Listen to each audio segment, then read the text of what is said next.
All right, this time I'm going to show you how to remove something from an image using Photopea.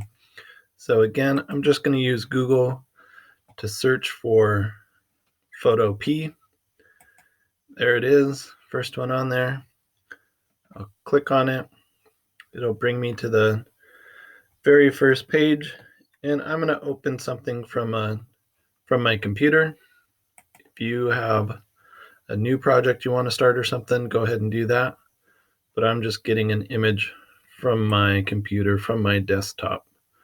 So on my desktop, I have this image. Just double click to load it up in there. And I'm going to try to remove the ladybug from this image. You may have something else you want to remove. It could be a power line or something you don't want in the image. I grabbed my zoom tool and I'm going to zoom in on this. Just hitting that. There's also keyboard shortcuts of Control plus will zoom you in, Control minus would zoom you out. And the tool that I'm going to use for this one is I'm going to use the clone stamp tool. And I guess it's just called the clone in this program. So I'm going to click on clone tool,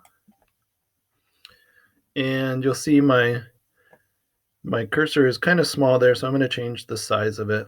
I'm going to go up to here, and I'm going to increase the size of it, and that might work to start. Next, I'm going to lower the hardness level. We looked at the hardness level in the color splash video, but that just feathers the edges, makes the transition a little less harsh between them. So to use the clone tool, I need to hold down Alt, and it'll create this little plus sign. I'll click once. Now that sets my target. And then when I move it somewhere else, it's going to take from the target I set and draw on the other area where I moved my cursor to.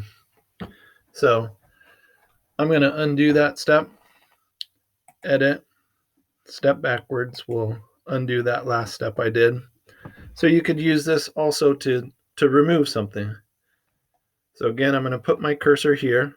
I'm going to hold down Alt, makes the plus sign, click once, and that's my target. That's where it's going to take it from in the image, and it's going to put it over the top over here.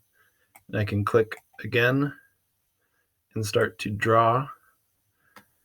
And when you're doing this process, I find it really helpful to continually reestablish that target. So I'm going to do Alt again, click, and get that target again. Maybe I would want to get a smaller brush to spend a little bit more time getting into some of these areas. I could set my target over here to kind of match that part of the image. So holding down Alt, click, there's my target, move it over what I want to cover up, and start to go over the top of it. You can see I don't do really big strokes with it, and it doesn't tend to work if you try to go too crazy and get too much at one time, because it'll end up repeating itself. So Alt, click, take from here, put it over here, hold down Alt up here, click, try to blend that into there. Maybe I'll get some down here. There's my target. Move my cursor up. Again, establish my target again.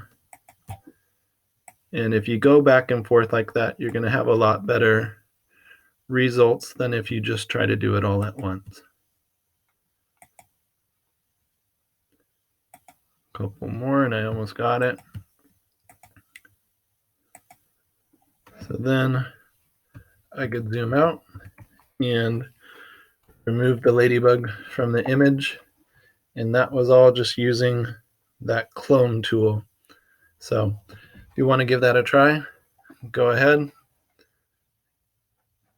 And that's all.